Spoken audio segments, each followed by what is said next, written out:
साली जस्तो पो तरकारी ल्याउनु भने त बिर्खेदाले त जेठ स्यास जस्तो पो तरकारी ल्याउनु पर्छ। तपाईँ आफै पकाउनु, म पकाउँदिनँ। होइन हौ जतिरै यो काउलीलाई पनि जेठी सासु देख्ने कस्तो हो तेरो आँखा?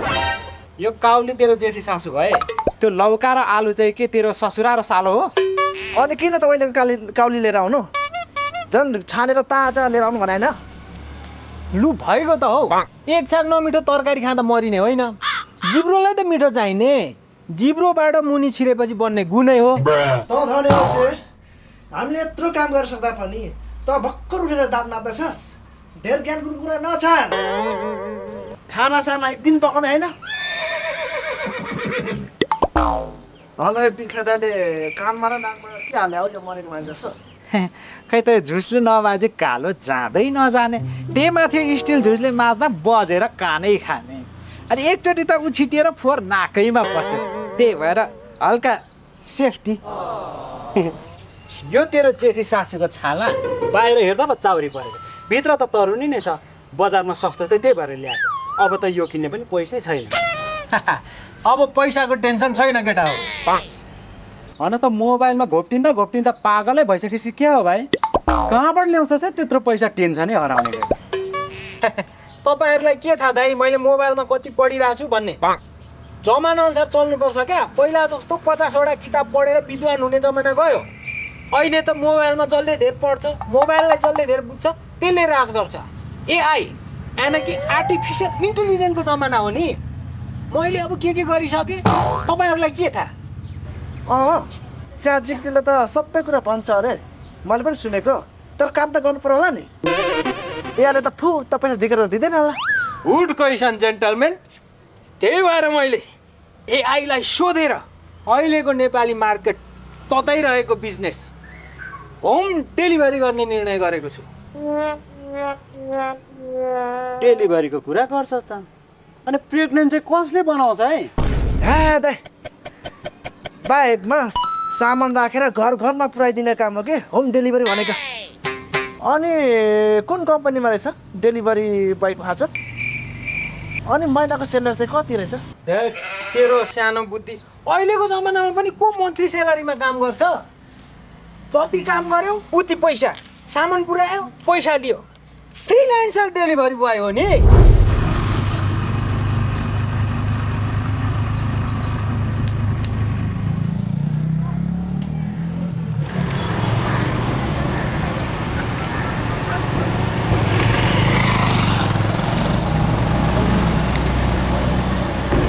भन्नु त बहिनी, म तपाईँले भनेको रुखको फेदमा पुगेँ। रुखबाट ओह्रालो झर्ने बाटो छ नि? छ। हो, त्यो बाटोबाट ओह्रालो आउनुहोस् न है। सबै एकैचोटि भन्नु न, लोकेसन मिलाएर हाल्नु पर्दैन? अहिले रोइदिन्छु अनि मलाई लोकेसन हाल्न आउँदैन नि त। ल म त्यही पुगेर कल गर्छु।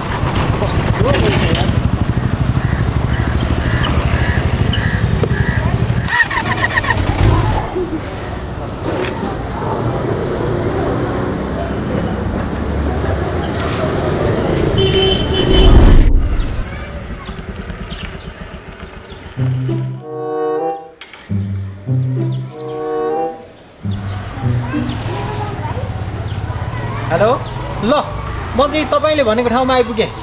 भन्नु त कता हो? म यहीँ छु त। खोइ तपाईँ? म 150cc को रातो पल्सर बाइकमा छु, हेर्नु त। रातो बाइक त बाटोमा कति हिँड्छ नि। अनि कसरी चिन्नु कि दाइ मैले? मेरो बाइकको नम्बर 4008 हो, हेर्नु न। मलाई बाइक नम्बर हेर्नै आउँदैन कि। अनि कसरी चिन्नु मैले? तपाईँले चिन्नु न मलाई। मेरो अगाडि एकजना केटा मान्छे हुनुहुन्छ, अनि त्यसको नि पेट त कस्तो पाण्डाको जस्तो छ। अनि बाटोमा त कति मान्छे हिँड्छ, कसरी थाहा पाउनु मैले? तपाईँ आफै भन्नु न। यति ठुलो स्वरमा नकराउनु न दाइ, अहिले म रोइदिन्छु। ए बहिनी, तपाईँले त मेरो दिमाग खराब गरिसक्नु भयो। तपाईँको अगाडि त्यहाँ पसल, होटेल, स्कुल के छ भन्नु त? म त्यहीँ आउँछु। किराना पसल छ। ल म त्यहीँ आउँछु, पक्नु।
कहाँ पुऱ्याएको यो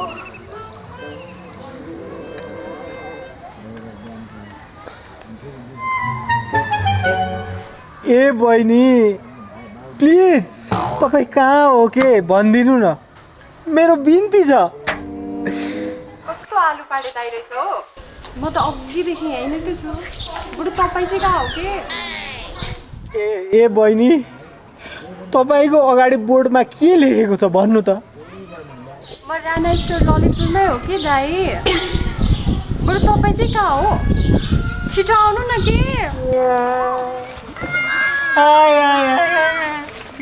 ए बहिनी म भक्तपुरमा छु के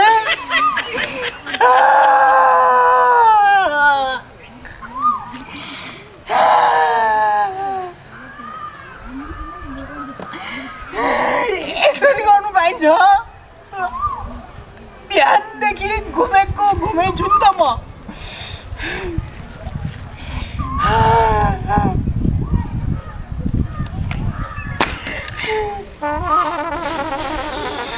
कस्तो कस्तो मान्छे हुन्छ हौ डेलिभरीमा झन् आफूलाई कस्तो चटपटी खानु मन लागेर अर्डर गरेर क्यान्सल गरिदिन्छ हौ गर्नु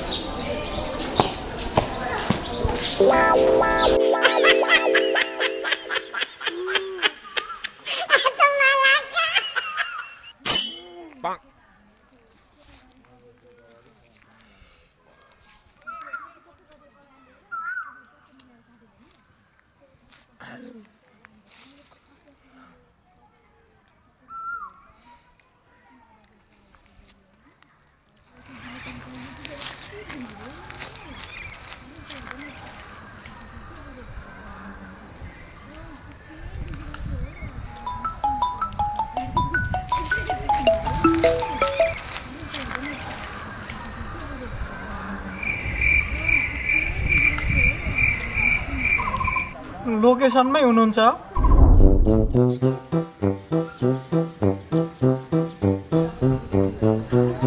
दाइ धनेले त मोज गरेर होला है डेलिभरीको काम गरेर त राम्रो तरिकाले अफर गर्छ भनेर सुनेको थिएँ के हो त्यो भनेको कस्तो हुन्छ त्यो अफर भनेको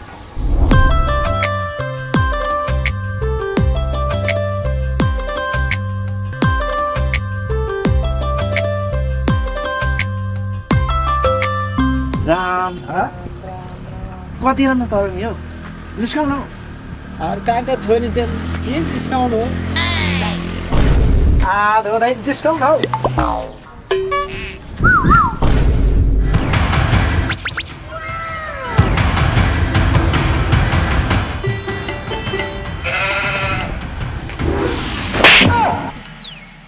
जाठा हेर्दा 35 कटिको अङ्कल जस्तो छ केटी जिस्काउँदै बस्छस् तँलाई त म अहिले पुलिस बोलाएर ठिक पार्छु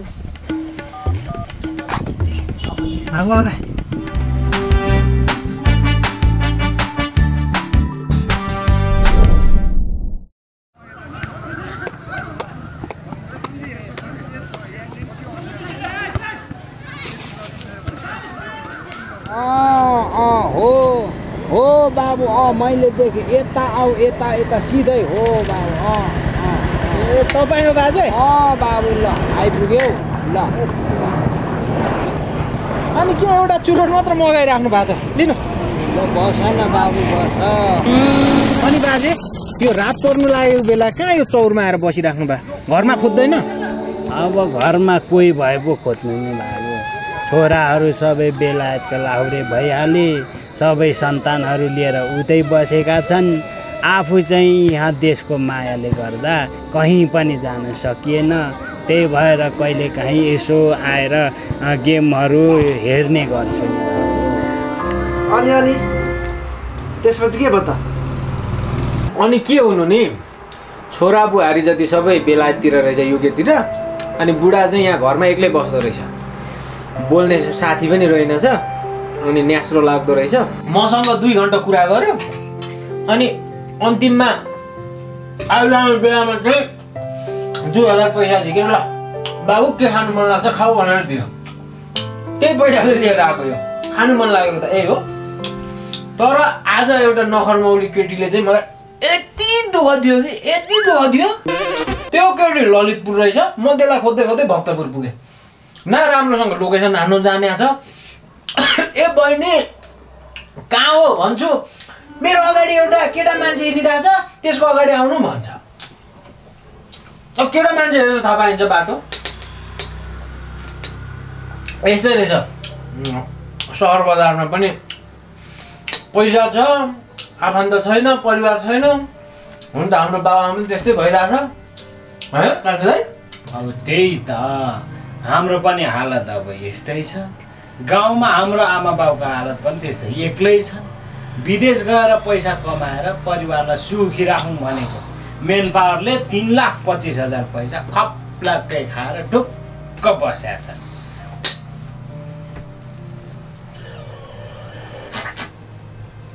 अब यो चतुरेको हालत पनि त्यस्तै छ।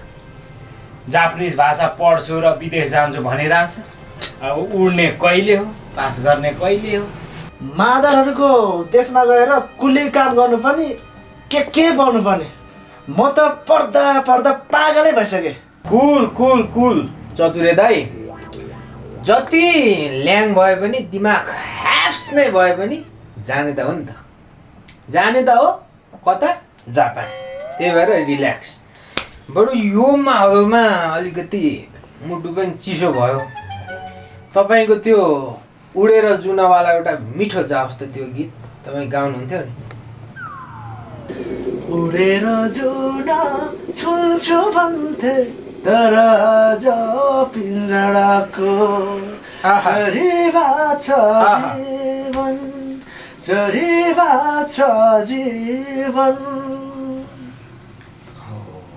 गाउने चाहिँ गाउने है हाम्रो चतुरे दाजु। मलाई पनि एउटा शायरी भन्नु मन लाग्यो है। अलिक तातिएर दिन्छु ल एउटा। राम्री हुनु छैन, बानी हुनु छैन। राम्री हुनु छैन, बानी हुनु छैन।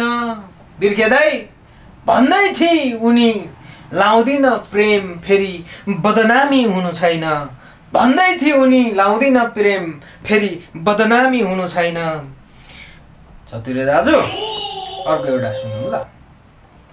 ढिलो चाँडो हो, चिन्ता नगर्नु है। ढिलो चाँडो हो, तपाईँको पनि पास हुनुहुन्छ, तपाईँको पनि भिजा लाग्छ है।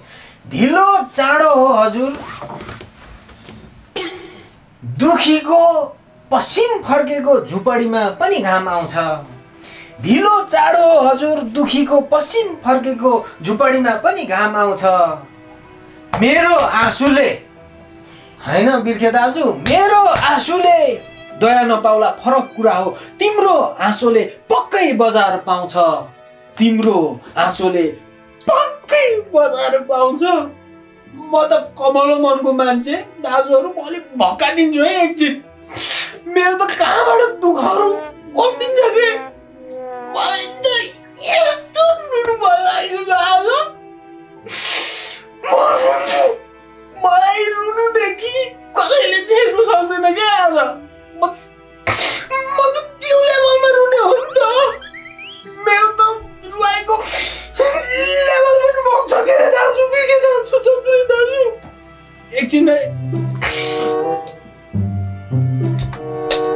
म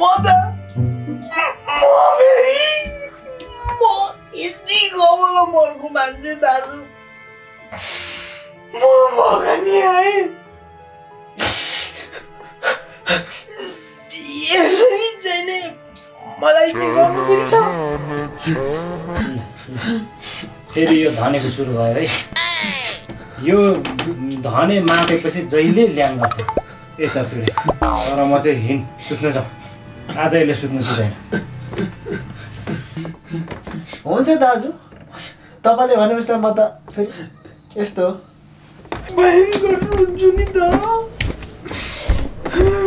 मलाई यतिकैमा कि दाजुहरू प्रदीप रुदनको शायरी याद आयो।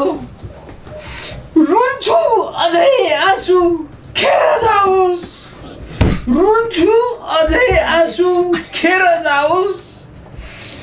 जसले रुवायो उसैले पुछेर जाओस्।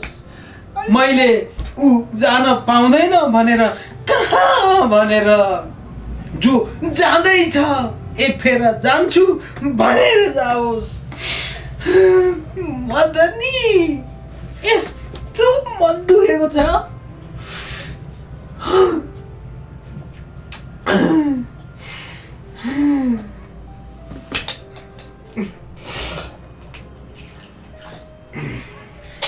मलाई दाजुहरू अन्याय पनि भएको छ